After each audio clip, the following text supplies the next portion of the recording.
దేవ్ హరహర మహాదేవ శంభో శంకరేశ్వరుడు స్వయంభూగా వెలసిన శివలింగం. లింగం చూస్తే కొండ చెదిరిపోద్ది,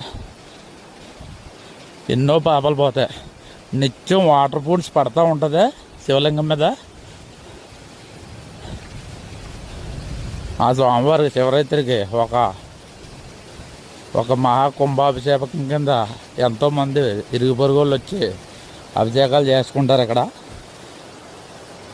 హరహర మహాదేవ శంభో శంకర, హరహర మహాదేవ శంభో శంకర, హరహర మహాదేవ శంభో శంకర. శివలింగం చూద్దరు కానీ ఫ్రెండ్స్,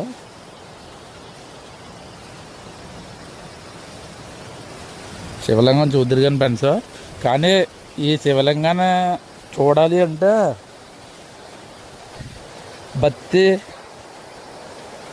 భక్తి ఒక దేవుడు అనుగ్రహం కాదు. ఆ హరహర మహాదేవ శంభో ఈశ్వరుడు ఆయన తీసి తెచ్చుకోవాలి ఇక్కడికి. అంటే మనం రాలేము ఇక్కడికి. ఎలా ప్లాన్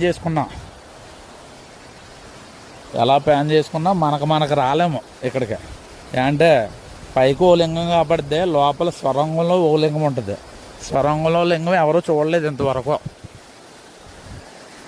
జలపాతం ఇంక నిత్యం అలాగే వెళ్తూ ఉంటుంది. అలాగే స్వామివారికి మన చేతులారా జలాభిషేకం పట్టుకుని అభిషేకం చేసుకోవచ్చు ఇక్కడ. కానీ ఆ దైవ అనుగ్రహం ఆ స్వామివారి కల్పించాల. మన మీద స్నానాలు చేసి ఆ స్వామివారికి